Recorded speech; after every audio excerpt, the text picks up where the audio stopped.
وحدث في الأيام التي أراد الله فيها أن يجرب إبراهيم ويعلم قلبه ومحبته فيه، إنه قال له: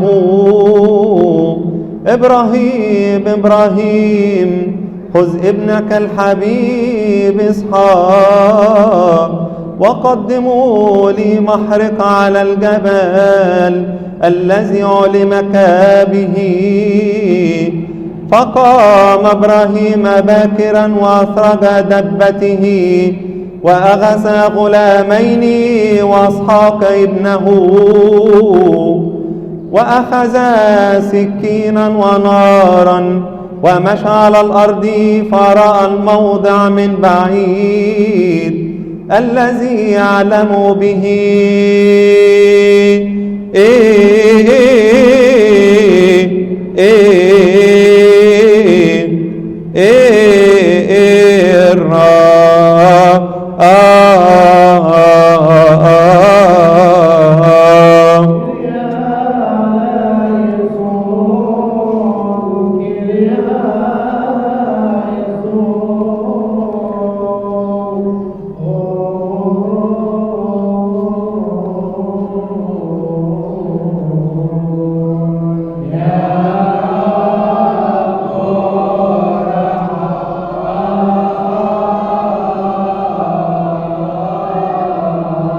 فقال لغلاميه: اجلسا أنتما هاهنا مع الدبة، وأما أنا وإسحاق ابني فنذهب ونسجد ثم نرجع إليكما. وأخذ إبراهيم حطب المحرقة ووضعه على إسحاق ابنه، وأخذ بيد النار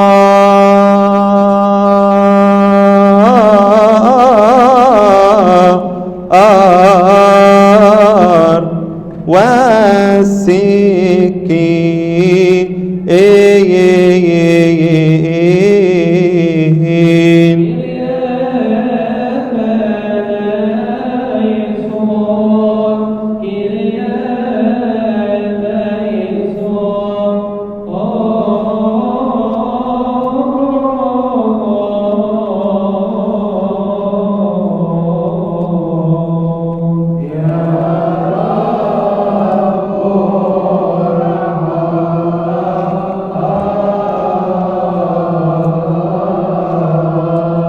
فقال إسحاق لأبي: يا أبتاه، هوذا النار والحطب، وأين الخروف الذي نقدم للمحرقة؟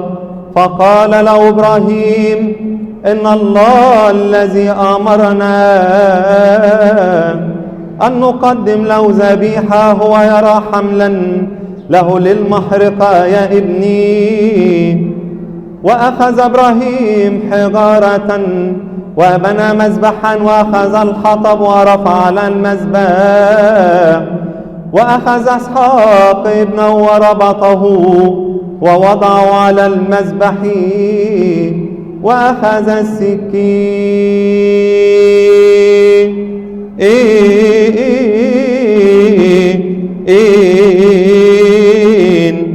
ليذبحه.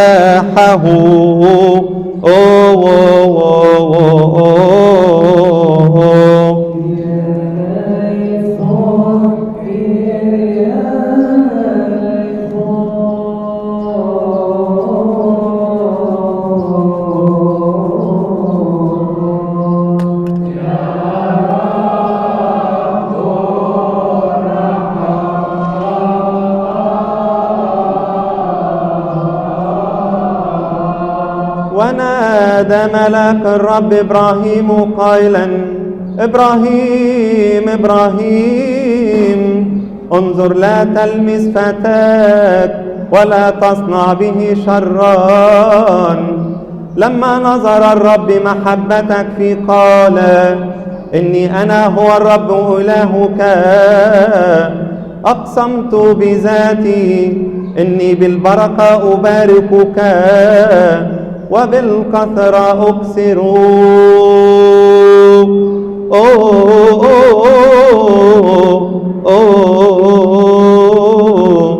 نسلك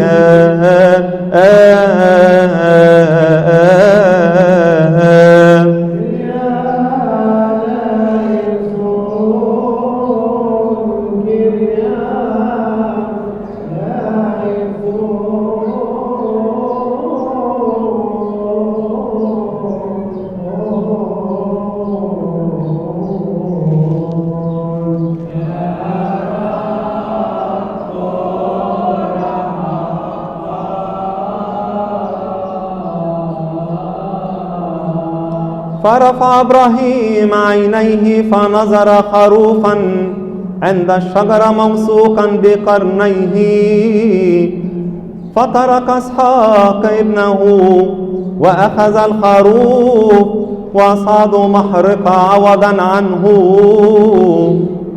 فذبح إسحاق. كان إشارة إلى هرق دم المسيح ابن الله على الصليب عن خلاص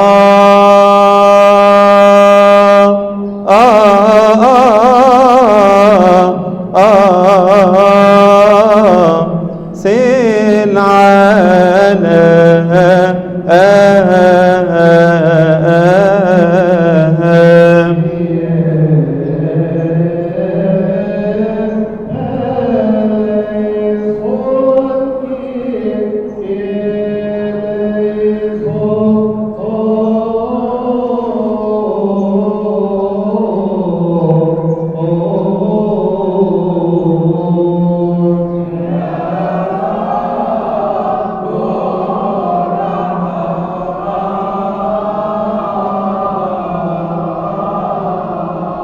وكما حمل إسحاق حطب المحرقة، كذلك حمل المسيح خشبة الصليب. وكما رجع إسحاق حيا، هكذا أيضا المسيح قام حيا من الأموات وظهر لتلاميذه.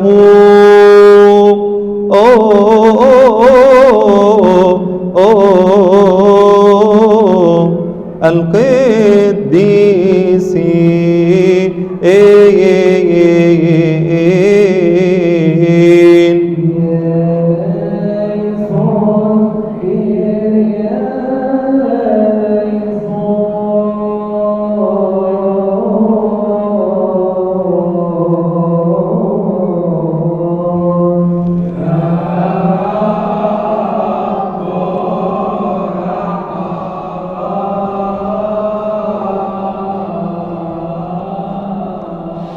اللهم يا من قبل ذبيحة أبينا إبراهيم، اقبل هذه الذبيحة منا في هذه الساعة.